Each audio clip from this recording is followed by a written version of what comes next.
शिवपुरी गांव में हरिया नाम का एक दर्जी रहता था, जो कि शिव जी का बहुत बड़ा भक्त था। हरिया हर रोज सुबह भोलेनाथ के मंदिर में जल चढ़ाकर उनकी पूजा करके ही अपने दिन की शुरुआत करता। हरिया की एक छोटी सी दुकान थी, जिसमें कपड़े सिलकर वो अपनी रोजी रोटी चलाता था। कपड़े सिलते वक्त भी वो हर वक्त शिव नाम ही जपता रहता। जय शिव भोले, जय शिव भोले। हरिया सारा दिन काम करते करते भोलेनाथ का जप करता। ऐसे ही कुछ दिन बीते। एक रोज उसके पड़ोस के मकान में फहीम नाम का एक आदमी अपने परिवार के साथ रहने आया, लेकिन कुछ दिनों में ही वो हरिया की भक्ति और सिलाई मशीन की आवाज सुनकर परेशान हो गया। इस दर्जी ने ना जीना मुश्किल कर दिया है। सारा दिन या तो भगवान का नाम जपता रहता है या भजन गाता रहता है, ऊपर से इसकी मशीन का शोर आता है वो अलग। ऐसे कुछ दिन बीत जाते हैं। एक रोज हरिया काम के सिलसिले में शहर जाता है तो पीछे से फहीम उसकी सिलाई मशीन चुरा लेता है। हरिया जब शहर से लौटता है तो बहुत दुखी होता है। हे प्रभु, मेरी सिलाई मशीन वो कहाँ गई? आखिर उसे कौन ले गया? अब मैं अपनी रोजी रोटी कैसे चलाऊंगा? हे भोलेनाथ, आखिर ऐसी कौन सी गलती हो गई थी मुझसे जो आपने मुझे इतनी बड़ी सजा दी? ओह, अच्छा, अब समझा, आप मेरी परीक्षा ले रहे हो। जीवन की परीक्षा में मैं नहीं हारूंगा और अपनी भक्ति और श्रद्धा से आपकी पूजा करता रहूंगा, चाहे उसके लिए मुझे दुख के सागर में ही क्यों ना डूबना पड़े। ये कहते ही हरिया फिर से शिव भक्ति में लीन हो जाता है और उधर फहीम उस मशीन को अपने घर के कोने में छुपा कर रख देता है और अनजान बनते हुए बाहर आता है और हरिया के पास आकर कहता है, अरे हरिया भाईजान, अरे क्या हुआ? आज आपने अपना काम शुरू नहीं किया? और हाँ, आपने तो आज अपने भजन का अनुष्ठान भी शुरू नहीं किया। ये कहकर फहीम मन ही मन मुस्कुराने लगा और हरिया का मजाक बनाता रहा। बेचारा हरिया चुपचाप खड़ा रहा। ऐसे ही कुछ दिन बीत गए। एक रोज जब फहीम सुबह नींद से उठा तो उसने देखा उसके एक हाथ में छोटा दाना निकला हुआ था, लेकिन फहीम ने उसे नजरअंदाज किया।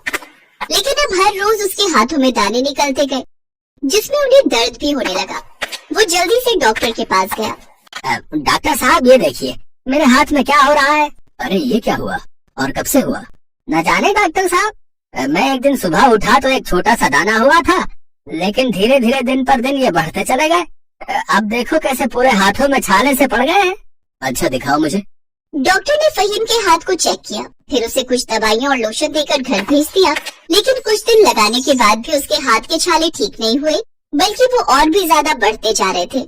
वो फिर से डॉक्टर के पास गया। डॉक्टर साहब, मेरे हाथ के छाले तो कम ही नहीं हुए, ये तो बढ़ते ही जा रहे हैं। आप कुछ कीजिए जिससे ये ठीक हो जाए। अरे ये तो मेरी दवाओं से कम हो जाने चाहिए, लेकिन ये कम नहीं हुए। ये तो मुझे कुछ और ही लग रहा है। अब जो मैं तुमसे पूछूं उसका सही जवाब देना। जी पूछिए डॉक्टर। क्या तुमने कभी किसी के साथ कुछ गलत किया था जिसकी वजह से अल्लाह तुम्हें ये सजा दे रहे हैं? डॉक्टर के ऐसा कहते ही फहीम को सिलाई मशीन की बात याद आ गई। फिर उसने डॉक्टर को सब सच सच बता दिया। फिर डॉक्टर ने कहा, देखो फहीम, बीमारी की दवाई तो डॉक्टर दे सकता है, लेकिन कर्मों की सजा की दवाई तो कोई डॉक्टर नहीं दे सकता। डॉक्टर की बात सुनकर फहीम उदास हो जाता है और घर आकर सोचता है, क्या सचमुच मुझे मशीन चोरी करने की अल्लाह ने ये सजा दी है? अब क्या करूं? मुझे ये मशीन उसकी दुकान में वापस रख देनी चाहिए, लेकिन अब कैसे रखूं? हाँ, दिन को जब हरिया अपने घर खाना खाने जाएगा तब चुपके से उसकी दुकान के सामने रख दूंगा। ऐसा सोचकर फहीम हरिया पर नजर रखता है। फिर जब वो दिन में खाना खाने घर जाता है तो वो मशीन हरिया की दुकान के बाहर रख देता है। खाना खाकर हरिया जब लौटता है तो अपनी सिलाई मशीन को देखकर वो बहुत खुश होता है। मैं जानता था भोलेनाथ कि आपकी कृपा से मुझे मेरी सिलाई मशीन जरूर मिल जाएगी। बहुत बहुत धन्यवाद भोलेनाथ। जय भोलेनाथ, जय महादेव। हरिया खुशी खुशी अपनी मशीन अंदर ले जाता है और फिर भोलेनाथ का भजन करते हुए दोबारा अपनी मशीन पर काम करने लगता है। वो काम कर ही रहा था कि तभी उसकी आंखों के आगे अंधेरा छा गया और एक तेज रोशनी प्रकट हुई। तभी भोलेनाथ उसके सामने प्रकट होते हैं और कहते हैं, हरिया, तुम्हारी भक्ति देख आज मैं बहुत प्रसन्न हुआ। तुमने मेरे हृदय में आज सबसे ऊंचा स्थान ग्रहण कर लिया। तुमने हर कठिन समय में भी मेरी भक्ति और भजन करना नहीं छोड़ा और तुम मेरे प्रति श्रद्धा दिन पर दिन और बढ़ाते गए। मैं सदैव तुम्हारे साथ हूँ। अगर कोई मेरे भक्तों के साथ कुछ गलत करेगा तो उसकी सजा उसे भुगतनी ही पड़ेगी। जैसे फहीम ने तुम्हारी सिलाई मशीन चुराई और उसकी सजा उसे मिली। रिया बोलो वत्स, तुम्हें मुझसे क्या मांगना है? प्रभु प्रभु, मुझ पर बस अपनी इतनी कृपा कीजिए कि कभी मुझे अपनी छत्र छाया से दूर न करे। यही मेरी आखिरी इच्छा है। भगवान शंकर मुस्कुराते हुए कहते हैं, तथास्तु। इसके बाद हरिया ने एक छोटी सी भोलेनाथ की मूर्ति ली और उसे अपनी मशीन के सामने रख दिया और हर वक्त भोलेनाथ के दर्शन करता और उनकी भक्ति करता रहता। उस दिन के बाद से उसकी दर्जी की दुकान जोरों शोरों से चलने लगी। उसका काम खूब अच्छा चलने लगा और उसकी गरीबी दूर होती चली गई।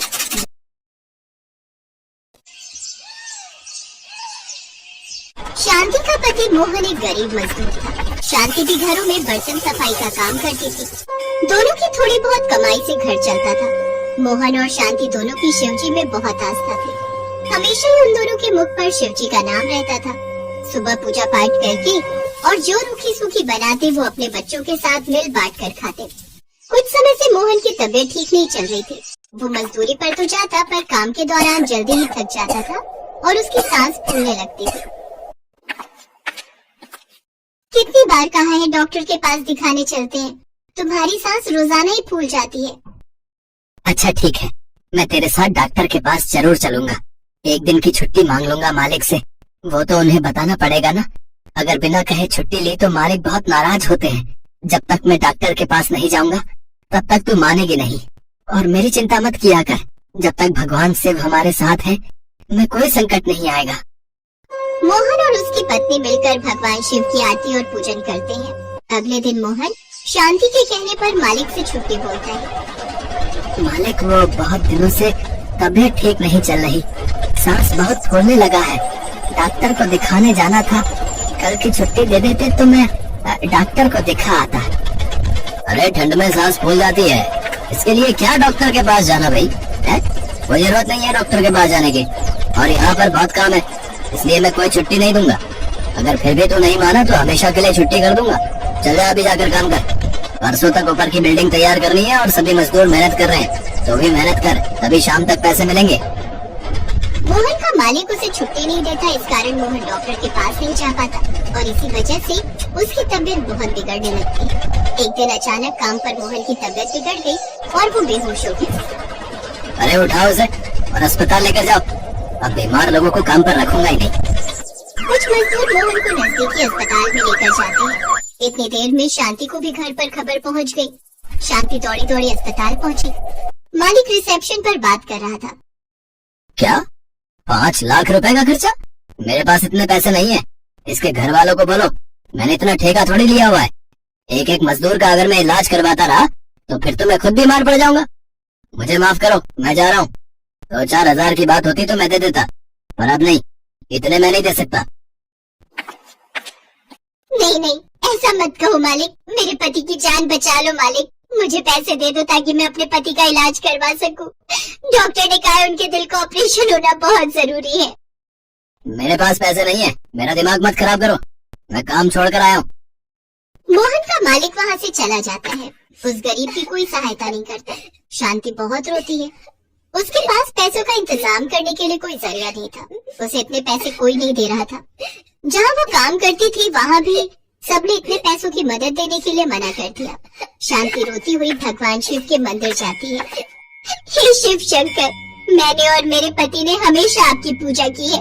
आपने हमें जैसे रखा हम उसी हाल में खुश रहे, पर आज मेरे पति के ऊपर ऐसा भारी संकट आ गया है जिसे आप ही दूर कर सकते हो। मेरे पति की जान बचा लो भगवान, मैं आपसे विनती करती हूँ, मेरे सुहाग की रक्षा करो प्रभु। शांति भगवान शिव से प्रार्थना करके वापस अस्पताल लौट आई। रिसेप्शन पर उसे बार बार पैसा जमा करने के लिए कहा जा रहा था ताकि मोहन को ऑपरेशन जल्दी से जल्दी हो सके। तभी एक सेठ सेठानी हॉस्पिटल में आते हैं। डॉक्टर साहब कहाँ हैं? मेरे पति की तबीयत बहुत खराब है, बोल रहे ठंड लग रही है और बुखार भी चढ़ रहा है। आप इन्हें वहाँ लिटा दीजिए, मैं डॉक्टर को बुलाती हूँ। ठीक है, आप जल्दी से डॉक्टर को बुला लाओ। सब कुछ ठीक है, आपको तो कोई प्रॉब्लम नहीं है। लगता है आपको कोई चिंता या कोई परेशानी है जिस कारण आपको तबीयत खराब महसूस हुई। वरना आपकी तो सारी रिपोर्ट नॉर्मल है। कितनी बार कहा है चिंता कम किया करो, पर क्या करे, चिंता करना तो इनकी आदत है। आपको क्या ही बताऊं, ये तो पूरे संसार की चिंता अपने ऊपर लिए रहते हैं। अच्छा, पर चिंता के साथ साथ अपनी सेहत का भी ख्याल रखना चाहिए सेठ जी। मैं आपको कुछ ताकत की दवाइयाँ लिख कर दे रहा हूँ, इन्हें समय पर ले लेना, आपको कमजोरी नहीं महसूस होगी। अच्छा, धन्यवाद डॉक्टर साहब। डॉक्टर साहब, वो जो पेशेंट एडमिट हुआ था उसकी पत्नी पैसों का इंतजाम नहीं कर पा रही है। पैसों का इंतजाम तो उन्हें करना ही होगा, बहुत बड़ा ऑपरेशन है जिसमें बहुत खर्चा आएगा, ये बात उनको समझनी होगी। वैसे भी पहले ही बहुत लेट हो चुका है, हम उनके पति के ऑपरेशन में लेट नहीं कर सकते। तभी शांति रोती हुई आ जाती है। डॉक्टर साहब, कोई भी मेरी मदद नहीं कर रहा, मुझे कुछ समझ नहीं आ रहा, मैं कहाँ से पैसे लाऊं? मेरे पति को बचा लीजिए डॉक्टर साहब, हे शिव शंकर मेरी मदद करो, मेरे पति को बचा लो। लगता है ये बहन शिवजी की बहुत बड़ी भक्त है, अब इसने शिवजी को याद किया है तो मुझे इसकी मदद करनी ही होगी। मैंने कहा था ना, पूरी सृष्टि की चिंता इन्हें ही रहती है। भाग्यवान, मेरे बैग में जो रुपए रखे हैं वो इस बहन को दे दो, इसके काम आ जाएंगे, इसे पैसों की बहुत जरूरत है। और मेरी तबीयत तो अब ठीक है, मैं तो पैसे रखकर इसलिए लाया था कि कहीं मेरे इलाज में जरूरत ना हो, पर डॉक्टर साहब तो कह रहे हैं कि मैं बिल्कुल ठीक हूँ, तो ये पैसे इस बहन के पति के इलाज में काम आ जाएंगे। कितने पैसे देने हैं मुझे बता दो। 5 लाख रुपए देने हैं। 5 लाख रुपए ही तो हम रखकर लाए थे ना भाग्यवान। हाँ, हम इतने ही रखकर लाए थे, मैंने सारे रुपए ही दे देती हूँ, ये लो बहन। जैसे सेठ सेठानी शांति के हाथों में पैसे देते हैं, शांति फूट फूट कर रोने लगती है और वो सेठ सेठानी को धन्यवाद कहती है। आपका बहुत बहुत शुक्रिया, आप आज इस संकट की घड़ी में मेरे लिए मेरे शिव पार्वती बनकर आए हो। मैं आपका ये एहसान जीवन भर नहीं चुका सकती, मैं आपको ये पैसे कैसे लौटाऊंगी? अरे नहीं नहीं बहन, अब ये पैसे तुम्हारे हैं, जब तुम्हारे पति ठीक हो जाए तो बस इस पते पर मिठाई खिलाने आ जाना, हमें उसी में बहुत खुशी होगी। चलो सेठानी, चलते। सेठ सेठानी शांति को अपने घर का पता देकर चले जाते हैं। मोहन का इलाज शुरू होता है और उसके दिल को ऑपरेशन सफल रहता है। कुछ दिनों बाद मोहन की तबीयत ठीक हो जाती है और वो घर आ जाता है। उस समय तुम्हारे ऑपरेशन की घबराहट में मैंने वो पता लिखा हुआ पर्चा इसी बटुए में रख लिया था, इसी में सेठ जी के घर का पता लिखा है। देखो शांति, उनके घर का पता, फिर हम दोनों उनसे मिलने चलते हैं। सचमुच उन्होंने हमारी कितनी मदद की, कोई इतनी मदद नहीं करता। अरे, इसमें तो शिव मंदिर लिखा है, जहाँ मैं रोज पूजा के लिए जाती हूँ। इसमें तो और कुछ लिखा ही नहीं है, ऐसा कैसे हो सकता है जी? शिव मंदिर? शांति, वहाँ तो हमारे भोलेनाथ और माता पार्वती का वास है। इसका मतलब भगवान शिव और माँ पार्वती हमारी मदद को आए थे सेठ सेठानी के रूप में। वो हमारी मदद के लिए उस दिन मरीज बनकर हॉस्पिटल में आए। मैं सब समझ गया शांति, ये सब भगवान शिव की ही लीला है। हाँ, उस दिन जब वो हॉस्पिटल अपने इलाज के लिए आए थे, तब वो यही कह रहे थे कि उन्हें पूरी सृष्टि की चिंता है। ये सच है, उन्हें पूरी सृष्टि की चिंता है जी। उन्होंने उस दिन मेरी प्रार्थना सुन ली। सुनो जी, हम बच्चों के साथ शिव मंदिर चलते हैं, मिठाई खरीद लेंगे। भगवान शिव ने बोला था कि जब तुम ठीक हो जाओ तो मैं उनके पास मिठाई लेकर जाऊं।